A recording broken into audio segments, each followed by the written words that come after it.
Well, there is a growing insecurity these days over our cybersecurity. In the past year, we've seen cyber attacks that have taken entire electrical grids down for millions of people, while various companies and even our government have had to admit their systems have been hacked into. It's a growing trend and one that has industry leaders predicting more to come in 2010.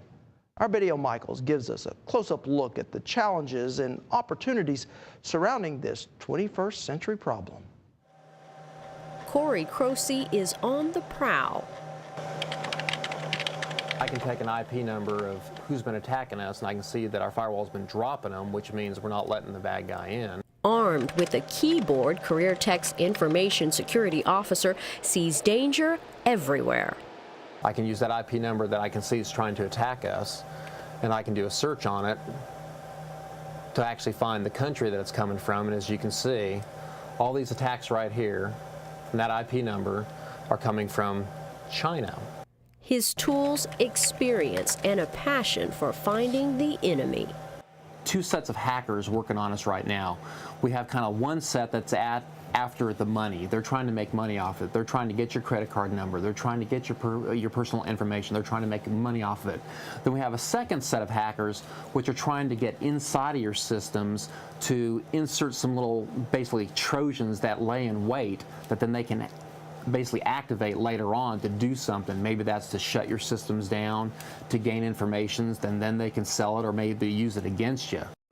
So any site they go to, you know, every site has the ads on it, so it's going to be constantly blocking it. And of course, a web filter, it's having to web filter everything. Now, this is a lot of detective work because you got to know what you're looking for, know where to go find it, where to find the information, and then kind of decide.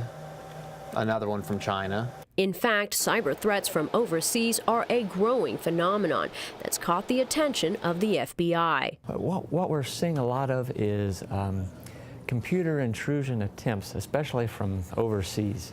Pretty much anybody who runs any sort of a web server or any sort of an internet application, we're seeing lots of network scans and even attempts to break into computer networks.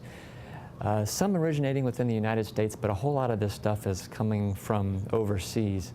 FBI agent Richard Lay on the disturbing trend of foreign hackers.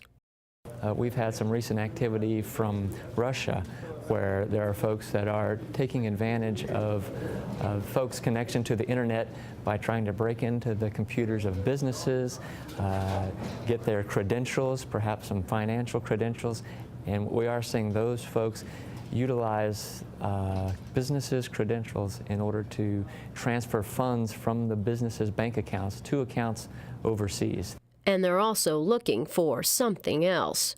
Well, Oklahoma, just like everywhere else, is well connected to the internet. Oklahoma does have a number of things that folks are interested in. We have a big oil and gas industry here, and some folks may think, well, what does Oklahoma have that other countries may be interested in? Well, that's one of them.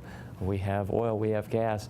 Other folks in other countries would like to know how we do our production, how we go about our business. With so many attacks coming from, well, everywhere, staying up to date is a necessity in this field, and annual trainings like this one bring security specialists from around the state. Usually these scenarios start out very slow paced, innocuous. You think, oh, that's another infection, we'll run this to fix it. But then in the end of it, you're dealing with items like your entire server has been compromised, you have data that's been stolen, you have social security number, credit cards. What do you do when that happens? And that's the way these tabletop exercises train you as security officers to deal with that. And there is always something new to deal with. We are seeing folks, particularly whenever we have, say, an investigation where somebody is possessing child pornography, we are seeing those folks try to take steps to encrypt those files so that whenever we do a forensics examination of computers that we seize in a search warrant, things that are encrypted are difficult, if not impossible, to break back. Back on the front lines. Been working for 2 months wiping drives every day.